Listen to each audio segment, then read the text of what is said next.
Si Annalyn Ana Mendoza, 26 na taong gulang, ay isang single mother mula sa isang maliit na baryo sa San Isidro, Leyte. Sa murang edad pa lamang niya na 21 taong gulang, naging byuda na siya dahil naaksidente sa construction site ang kanyang asawa. Pagkatapos, napilitan naman siya magtrabaho sa palengke bilang tindera para buhayin ang kanyang anak na si Junjun, 7 taong gulang, at pati na rin alagaan ng kanyang inang si Aling Rosa na may stage 1 cancer pa sa baga. Araw-araw, ginigising siya ng tilaok ng manok na naging hudyat para gumising na siya at simulang maglinis at maghanda ng pagkain ng kanyang anak at ina bago nga siya pumasok sa kanyang trabaho. Sa kanyang maliit na bahay na yari sa kawayan, ang pangarap ni Ana ay napakasimple lang, makapag-ipon para mapagamot ang ina at makapagpatayo ng isang maliit na sari-sari store. Ngunit ang 300 na kinikita niya araw-araw ay kulang na kulang pa. Isang gabi habang nag-scroll si Ana sa kanyang lumang cellphone na di baterya, nakita niya ang mga post ng mga kababayang nagtatrabaho sa abroad, kung saan pinagmamayabang nila ang mga branded na damit pati na ang mga mamahaling pasalubong sa kailang pamilya. Hindi naman sinasadyang, bigla na lamang napabulong sa sarili si Ana at sinabing, "Sana ako rin." Kasabay ang pagsulyap sa larawan ng kanyang asawa. Isang hapon, habang naghihintay na masasakyan tricycle sa terminal, may nag-message kay Ana sa Facebook. "Hi, nakita ko profile mo. Hiring kami ng waitress sa Thailand. 30K per month ang sahod, libre accommodation. May pa-processing fee lang na 5,000. Interested ka ba?" Nagpakilala ang babae bilang si Miss Lisa Ramos. Isa raw siyang licensed recruiter na may ahensyang Lisa's Global Services. Sinend pa nito ang mga papeles at video ng isang hotel na Mala Palacio. Bigla namang nakaramdam ng labis na pagkabog ng dibdib si Ana sa mga oras na iyon sa sobrang pagkasabik. Mabilis nga siyang umuwi para ibalita ito sa kanyang ina. "Nay! Nay!" pasigaw nitong tawag. "Pwede na akong mag-abroad, Nay. May tutulong sa akin para makapunta sa Thailand bilang waitress." "Talaga anak? Magandang balita yan," sabi ni Aling Rosa, habang nangingilid naman ang luha sa kanyang mga mata. "Subukan mo na anak, para kay Junjun." Sa takot na baka mawala ang pagkakataon, ipinangutang pa nga ni Ana ang processing fee sa isang loan shark na may 20% na interes. Walang background check, walang kontrata, tiwala lang sa mga selfie ni Miss Lisa, kasama ang mga kliyente nito sa airport. "Next week na ang flight mo," sabi ni Miss Lisa. Nang magtanong naman si Ana kung bakit walang PIDOS o POEA seminars, sagot nito, "Diretso na tayo sa embassy, mas mabilis pag ganito." Bago ang kanyang biyahe, nagdaos ng simpleng despedida ang pamilya ni Ana. Sa kabila ng sirasirang bubong sa bahay nila sa mga oras na iyon, ay tila napuno naman sila ng pag-asa. "Nay, pag nakaipon ako, bibilhan kita ng bagong wheelchair, Nay," sabi ni Ana kay Aling Rosa na nakasalampak sa banig. "Tapos, papagamot kita sa Maynila. Dadalhin ko din kayo ni Junjun sa magagandang lugar doon para mamasyal at kakain tayo ng masarap na pagkain. Pagkatapos, Nay, ang pinaka-importante sa lahat, ipapaayos na natin unti-unti itong bahay." Napayakap naman si Junjun sa kanyang ina at sinabing, "Ma, uuwi ka sa Pasko ha. Mag-iingat ka doon." Nang umalis na nga si Ana papuntang Maynila para sa kanyang flight, bumuhos ang napakalakas na ulan na para bang nais na pigilan siya sa pag-alis. Pagkarating niya naman sa airport, sumalubong sa kanyang isang babae pero hindi ito ang kausap niyang recruiter. Sinabi naman nito na mamimit niya si Miss Lisa pagkarating niya ng Thailand. Naniwala naman siya at ibinigay na nga nito sa kanya ang kanyang pasaporte, flight ticket at ang mga papeles na kakailanganin niya para ipakita sa immigration. Sa likod ng mga ngiti at pagpapaalam, hindi alam ni Ana na ang kanyang pasaporte ay may tatak lamang na tourist visa at ang tunay na naghihintay sa kanya ay hindi magandang trabaho sa marangyang hotel, kundi isang kalbaryo. Pagkarating niya sa Thailand, bumungad nga sa kanya ang makukulay na ilaw sa airport at mga poster ng magagandang templo. Isang babae ang lumapit sa kanya na may suot na pulang jacket na may hawak na karatula, Annalyn Mendoza. "Hello po, kayo po ba si Miss Lisa?" tanong ni Ana, habang nanginginig pa ang boses dahil sa sobrang kaba. "Tawagin mo na lamang akong Madam Lynn," sagot ng babaeng may peking ngiti. "Tara, diretso na tayo sa training center. Marami ka pang pipirmahan." Habang nagmamadaling sumakay sa van, napansin naman ni Ana na walang ibang pasahero, puro karton ng beer at mga kahon ang nakalagay sa likuran. Nang subukan niya naman magtanong tungkol sa hotel, bigla na lamang hinablot ni Madam Lin ang kanyang pasaporte. "Itatago ko muna ito ha, baka mawala mo pa eh," giit nito. Pagkalipas ng 2 oras na biyahe, dumating na nga sila sa isang madilim na iskita sa gilid ng Pattaya. Isang bar ang bumungad kay Ana na may malaking karatula, Golden Palace Club, na may mga larawan ng babaeng nakabikini. Bigla naman siyang hinilang papasok na isang machong lalaki na may tattoo na ahas na napag-alaman niyang Pinoy rin.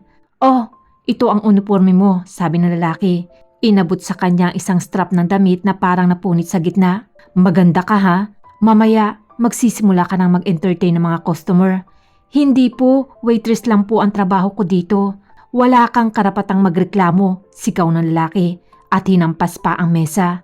"Utang mo sa amin ang 150k dahil sa visa at plane ticket mo, kaya't magtrabaho ka hanggang mabayaran mo iyon." Nabalot ng pagtataka, pagkagulat at ng sobrang takot si Ana sa mga oras na iyon. Pilit niya ngang pinunasan ang luha habang nag-aayos ng make-up sa mabahong CR. Nakita niya ang ibang mga babaeng Thai, Vietnamese at ilang mga Pinay na nagmamadaling magsuot ng wigs at sandals na may matataas na takong. "May bagong salta," bulong na isang Pilipinang nagngangalang Daisy, 23 taong gulang. "May pasa sa hita. Lumabas ka na kaagad kung ayaw mong masaktan. Pero kung gusto mo pang mabuhay, sundin mo na lamang sila." Nang sumapit ang 9:00 ng gabi, pinilit siyang umupo sa tabi ng isang Japanese na businessman. Hinipo nito ang kanyang hita habang pinipilit siyang uminom ng vodka. "No!" sigaw ni Ana.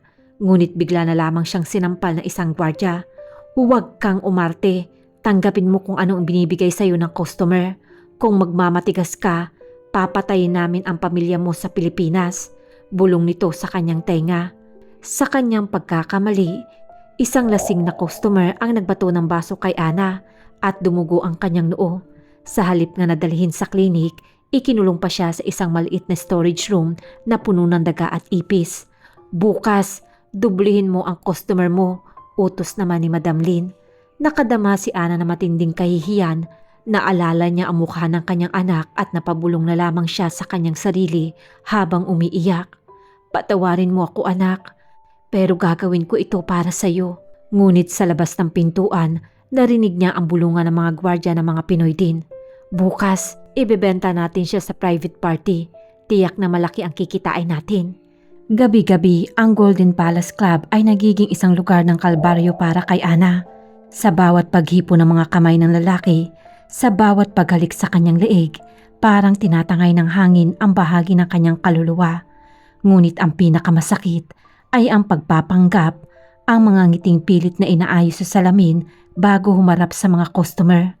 Isang gabi, habang naglalakad siya papunta ng VIP room, may narinig siyang kanta mula sa cellphone ng isang customer. Bigla siyang napahagulgol, naalala niya ang kanyang anak na si Junjun. "Hey, why are you crying? You're so sensitive," sigaw ng isang Koreano. Hinila pa siya nito at pilit na gustong halikan.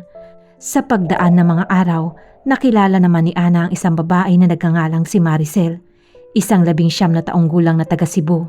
"Alam mo, pinagmayabang ko pa sa mama ko na magiging nurse ako rito," bulong nito habang naguhugas ng mga baso. "Ngayon, sinisisi ko sarili ko dahil naniwala ako sa mga taong iyon na akala ko ito ang sagot sa kahirapan namin. Yung pala, impyerno ang magiging buhay ko dito." Isang tanghali habang naghahanda ng inumin, biglang hinila ni Maricel si Ana sa supply closet. "Ana, may nakita akong secret na exit sa likod ng kusina. Takas tayo mamayang gabi. Tulungan mo ako. Pakiusap nito. May taong tutulong sa atin upang makatakas. Sumama ka na sa akin." Pagsapit nga ng gabi, habang abala ang lahat sa club, palihim na hinatak ni Maricel si Ana upang tumakas. Sa kasamaang palad, nahuli sila ng isang gwardyang nagbabantay. Pinagtripan si Maricel ng mga ito at sinak ang kanyang palad gamit ang isang tinidor.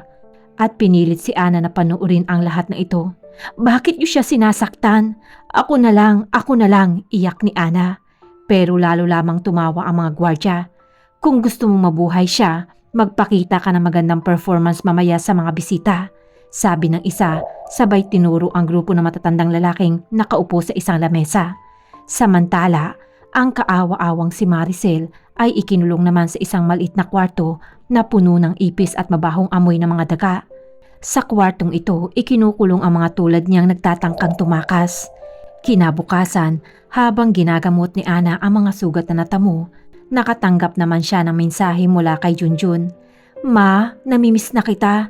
Nagsipilyo na po ako tulad ng habilin niyo sa akin. Nagpadala naman ng peking selfie si Ana na nakangiti sa harap ng Photoshop na larawan ng isang hotel. Junjun anak, okay naman dito si Mama. Mahal na mahal kita. Sabi niya habang tumutulo ang luha sa sugat ng kanyang labi. Isang gabi, isang Arabong customer ang nag-alok ng 50,000 pesos para samahan siya sa kanyang kwarto. Tumanggi naman si Ana ngunit sinunggaban siya ng mga gwardya at tinakot siya ng mga ito. Kung ayaw mong ipakulong namin ang nanay mo dahil sa utang mo sa amin, sumunod ka sa gusto niya, sigaw ni Madam Lin. Wala namang napagpilian pa si Ana sa mga oras na iyon.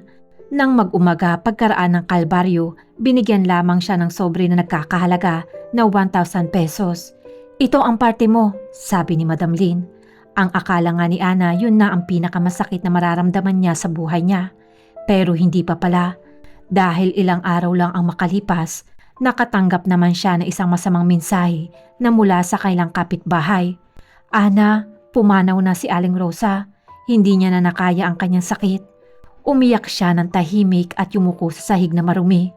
Paulit-ulit niyang sinampal ang kanyang mga pisngi para magising sa inaakala niyang isang bagungot lamang. Maya-maya niya pa napagtanto na ito ay totoo at parang gusto niya nang patayin ang sarili niyang katawan na binaboy ng ilang beses ng maraming lalaki. Ngunit sa gitna ng paghihirap, naalala niya rin ang laging sinasabi ni Maricel, gumapang ka hanggang may lakas ka. Hindi tayo papabayaan ng Diyos. Bukod dito, naalala niya rin ang tungkol sa isang porselas na ibinigay sa kanya ni Maricel bago ito sinaktan ng mga gwardya at ikinulong. Ana, itago mo ito. May lihim itong butas. Masusing ang sinuri ni Ana ang porselas at sa loob nga ng isang butas ng porselas may nakatiklop na piraso ng maliit na papel.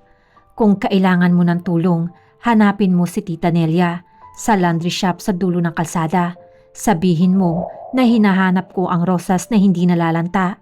Nang sumunod na araw, habang pinayagang maglabas ng basura si Ana, sinubukan niya namang tumakas papunta ng laundry shop.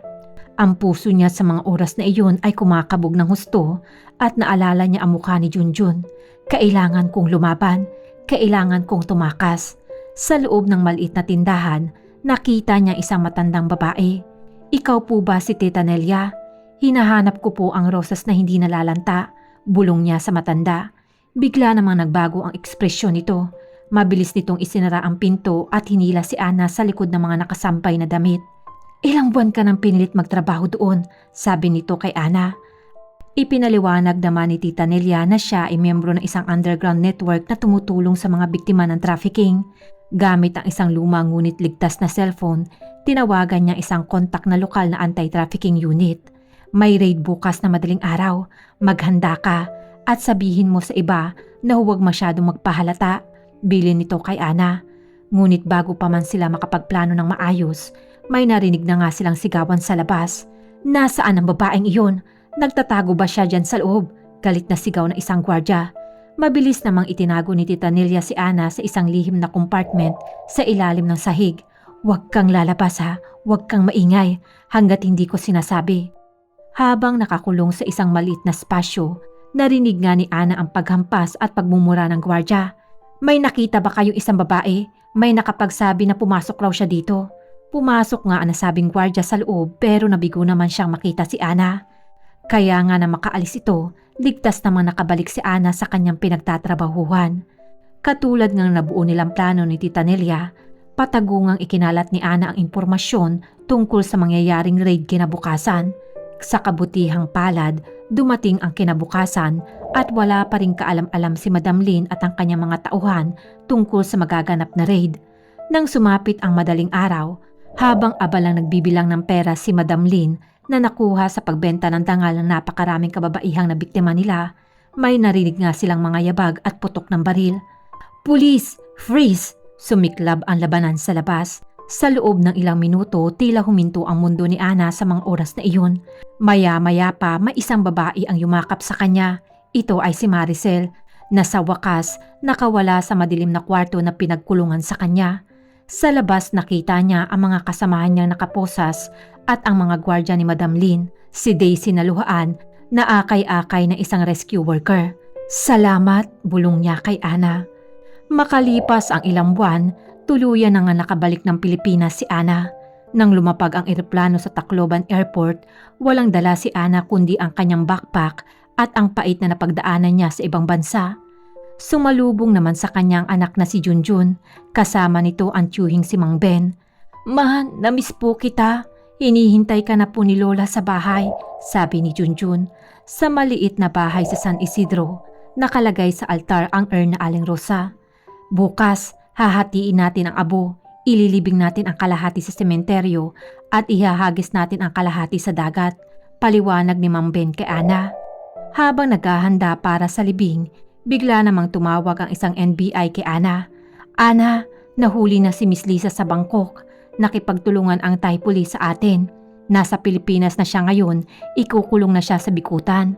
Matapos nito sa Quezon City Regional Trial Court, dumalo si Ana para sa unang hearing. Nakagapos si Miss Lisa pero nakangisi pa rin ito at masama ang tingin kay Ana. Sa paglilitis, iniharap ang maraming ebidensya laban kay Miss Lisa, kabilang na ang bank records ng 5 million pesos na perang ipinadala ni Miss Lisa sa mga peking ahensya, mga text message at peking kontrata, at sa huli, ang mga testimonya ni Ana at ilang pang mga biktima. Nang tanungin naman ng hukom kung may pagsisisi ba si Miss Lisa, sumagot ito. "Ginusto naman nilang pumunta sa Thailand." Sumigaw si Ana. "Pinaglaruan niyo ang pangarap naming lahat. Sinira niyo ang aming kinabukasan." Pagkaraan ng 6 na buwan, ibinaba na nga ang desisyon ng hukuman at sinabing si Lisa Ramos ay guilty para sa qualified trafficking at ang sentensya ay life imprisonment na walang posibilidad ng parol. Sa labas ng korte, yumakap si Ana at ang mga survivor. Hindi na siya makakapanakit kailanman, bulong ni Maricel. Muli namang bumalik si Ana sa San Isidro para ihagis ang huling abo ni Aling Rosa sa dagat. Kasama niya nga si Junjun at ang ilang mga kapitbahay. "Para sa'yo to, Nay. Panalo tayo, Nay," sabi niya habang nag-aalab ang araw sa dagat.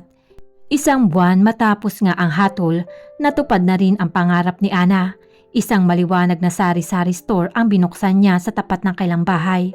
Sa tulong nga ng DSWD Livelihood Program at donasyon sa mga NGO at mga taong naawa sa kalagayan ng mag-ina, nabili nga ni Ana ang unang paninda ng kanyang munting tindahan. Labis ang kasayahang nararamdaman ni Ana at ng kanyang anak na si Junjun. Habang nagmumuni-muni silang mag-ina, tumunog naman ang cellphone ni Ana, isang mensahe mula sa PEOA ang kanyang natanggap. "Hi Ana, ginawa naming case study ang kwento mo para sa aming anti-trafficking seminar. Salamat at dahil dito ay magkakaroon ng malaking pagbabago." Ngumiti si Ana at tiningnan niya ang tindahan, ang mga tawanan ng mga batang bumibili ng candy at ang larawan ni Aling Rosa. "Hindi na ako maghihintay ng prinsipe para iligtas ako. Ako na ang prinsipe ng sarili kong kwento."